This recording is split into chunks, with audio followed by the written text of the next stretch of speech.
काल आमच्या मतदारसंघामध्ये 2 दिवसापूर्वी तत्कालीन मुख्यमंत्री तत्कालीन पक्षप्रमुख घेऊन गेले. तत्कालीन विषय संपलेला आहे. आणि मग तत्कालीन आमदार 1, तत्कालीन आमदार 2, जो तत्कालीन आमदार 1 तो आता काहीतरी पुष्पगुच्छ घेऊन त्या विश्व पत्रकार त्याचा सत्कार करायला गेला.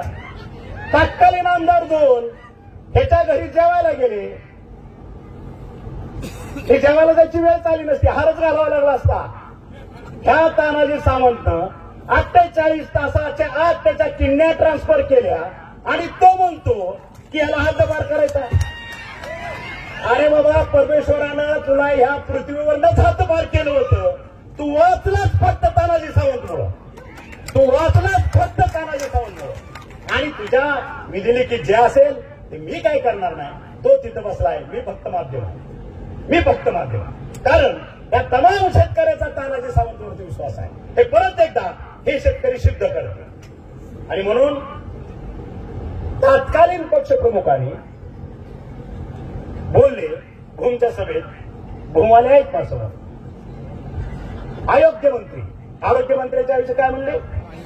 आरोग्यमंत्रीच्या ऐवजी आरोग्य मंत्री. किती शिकले माहित नाही. बाबा, तू फक्त पक्षप्रमुखच म्हणून राहिला, तुला माहीतच नाही शिकायचं कसं असतं. कारण माझ्या लेखी तत्कालीन पक्षप्रमुखाची डिग्री 10वीच्या पुढची नाही. आणि मी काय शिकलोय हे शिवाजी विद्यापीठाला माहित आहे.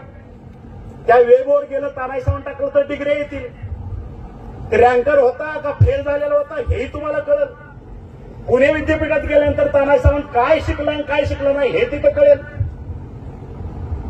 रामानंद तीर्थ विद्यापीठाला गेल्यानंतर पीएचडी त्यानं काय छापून आणली का बोगस सर्टिफिकेट केलं हेही तुला कळेल. नाही का?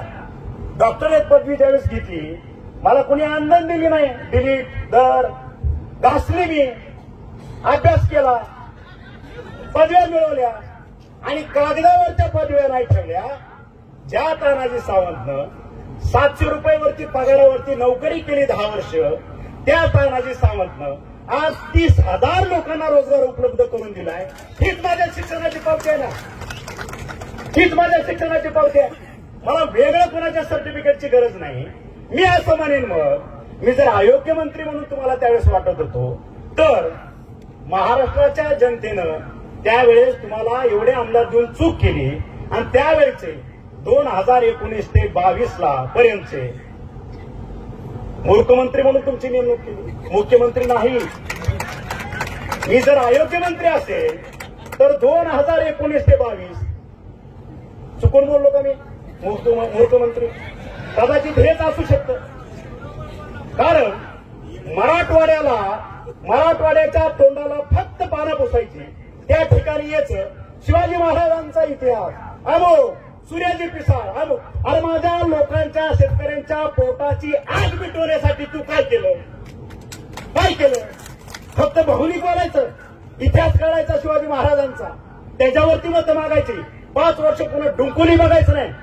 आणि त्याच पावलावर पावलं ठेवून ही कालची पिढी बेरोजगार खासदार, ज्याचा मी एक बाप होतो, माझा अगोदर 2 बाप होते, विलासराव एकदा बाप होते, माझा आता अजून कोण होतं? आता शरद पवार आणि उद्धव ठाकरे बाप झाले. किती बाप झाले मला माहित नाही. किती बाप झाले मला माहित नाही. लक्षात, मी त्या 100 बापाच्या पोराला तुमच्या माध्यमातून एक प्रश्न विचारतो. ज्या तानाजी सावंत तुझं तिकीट तिथं खमके म्हणून उभा राहिला, ह्या उद्धव ठाकरेला पक्षाला 10 कोटीचा निधी दिला चेकनं, तुझं तिकीट आणलं, तुझ्यावरती 1 कोटी रुपयाचा खर्च केला, तुला निवडून आणलं, तुला बापाची माया दिली आणि बापाची माया दिल्यानंतर लगेच बाप बदलला. असं कसं चालतं? तुम्हाला मान्य आहे का? आपल्या पोराने दुसरा हे माझा तुझा बाप नाही, तू हा माझा बाप आहे म्हणलेला आवडतं का? काय कराल? काय कराल तुम्ही? आपल्याला ते करायचं आहे. आपल्याला ते करायचं आहे.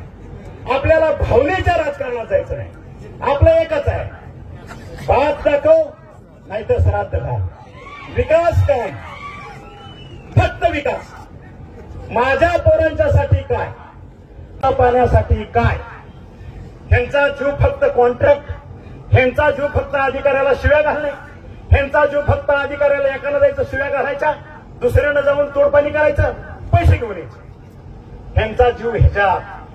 आणि म्हणून मी ह्यांना आज माझ्या तमाम धाराशिवच्या शेतकऱ्याच्या वतीनं जाहीर आवाहन करतोय, आता कुठल्या बापाला तू जरी पुढे घेऊन आला तरी हा शेतकरी तुला फसणार नाही, तुला घरी बसवल्याशिवाय आम्ही स्वस्त बसणार नाही. ही आज मिरगव्हाणच्या शेतात घेतलेली आमची शपथ आहे. आम्ही शेतकऱ्यासाठी काम करणारे, बंद पडलेलं सगळं धाराशिवला पुन्हा वैभव, गतवैभव प्राप्त करून देण्यासाठी उचललेला वेळा आहे. आणि मी परत सांगतो, जसं हे पाणी आपल्या धरणात पडेल, मी यांना अधिकाऱ्यांना सांगितलंय, हे खाजगीत बोलतात, अधिकाऱ्यांना वरच्या वरिष्ठांना सांगतात 25, मी यांना खाजगीत सांगितलंय लेट टू लेट डिसेंबर 24च्या पुढे मी ऐकून घेणार नाही. मी बुटाडाने एका अधिकाऱ्याला बोगद्यात उतरून ठोकेन, मला बाकीचं माहित नाही. शब्द म्हणजे शब्द, आणि हा तुमच्या वतीनं मी त्यांच्या अंगावर जातोय. माझ्यात ताकद ही तुमची ताकद आहे, तुमचं जळतंय म्हणून माझं पेटतंय, हे त्या लक्षात आलं का? लक्षात. त्यांना टेक्निकल बोलायची माझी तयारी आहे, फायनान्शियल ती ओढून आणायची माझी तयारी आहे, कोणी अडचण केली त्याला सामोरं जाण्याची माझी तयारी आहे, कोण आला अंगावर त्याला अंगावर घ्यायची माझी तयारी आहे. तुम्ही तुमचं काम करा. माझ्या शेतकऱ्याची तहान 40 वर्ष माझा मराठवाडा जो तहानलेला आहे त्याची तहान भागवायचं काम लेट टू लेट डिसेंबर 24 पर्यंत माझ्या मिरगावांमधनं माझ्या कोळगावमध्ये पाणी पडलं पाहिजे, एवढी नम्र विनंती. मला बाकीचं काही घेणं देणं नाही. अगदी ढुंगणापर्यंत माती उद्या आमच्या चिखलाची काय फरक पडत नाही, चालतंय. आमची शेती बागायत झाली पाहिजे. आणि मग माझ्या गाव खेड्यातला तरुण जो पोटासाठी माझ्यासारखाच आज गावं सोडून घरटी 2-2, 3-3 माणसं कुटुंब आज तिकडे पुणे, ठाणे, मुंबईला पोटासाठी गेलेले आहेत, 40-40 वर्ष तिकडे पोटं भरत आहेत. याची लाज तुम्हाला वाटत नाही. आणि खोटं बोलायचं, रिटर्न बोलायचं आणि मतं घ्यायचे. नाही ह्यानं माझा बाप मारला, नाही त्यानं माझा असं केलं. अला का तुझा बाप मारला त्याला झाली 25 वर्ष, हे माझा तरुण 18 वर्षाचा 29, ह्यांचा बाप का तुम्हाला लागला काहीच न करून? आम्हाला नाही ना मरू द्यायची आता ह्यांची बाप, त्यांना आम्हाला जगवायचं आहे. आता तू घरी बस. तुमच्या माध्यमातून एका स्टेजवर या म्हणावं, त्याला सांगतो मी तुमच्या माध्यमातून, हे माझ्या स्टेजवरती 5 वर्षामध्ये 2019ला ह्याच वागानं तुला खासदार केलं, आपल्या लेकराच्या हातात कोणी 5 रुपये ठेवत नाही, आपण एकाच मातीतले. त्या वाघानं तुला खासदार केलं, तुझी अवकात तू दाखवली, असू दे जे असेल ते. पण केंद्रातल्या हजारो योजनेपैकी एक योजना तू माझ्या धाराशिव जिल्ह्यासाठी आणलेले दाखव. माझं ओपन चॅलेंज तुमच्या माध्यमातून करा. एक काम मला दाखव, एक काम. किंवा तुझ्या माध्यमातून एक बारकी इंडस्ट्री काढली आणि त्या ठिकाणी माझ्या मराठवाड्यातला बेरोजगार तरुण त्याला हाताला काम दिलं, अशी 10 पोरं दाखव, म्हणेल ती पैस हरायला माझी तयारी आहे. आज 25 ते 30 हजार लोकांना रोजगार दिलाय. याला समजतो का तू? हा, मराठवाड्यातल्या 18 लाख मतदाराला तू याला समजतो? त्यांच्या डोळ्यात धूळ फेकतो आणि जायचं लढायचं काय? माझा बाप मेला, माझा आला का? तुझा बाप मरून झाली 25 वर्ष. तू काय केलं स्वतः? मडपीक एकदाच असतं, 100 वेळा नसतं. आता ही बाप होऊन ह्यांच्या 80, आता ह्यांची निघाल्या ताट्या, तू ह्यांना लागला मारायला. त्याच्यामुळं आपण एकालाच घरी बसू आणि आपली सगळी बाप जिवंत ठेवू आणि चांगला विकास मराठवाड्याचा करू.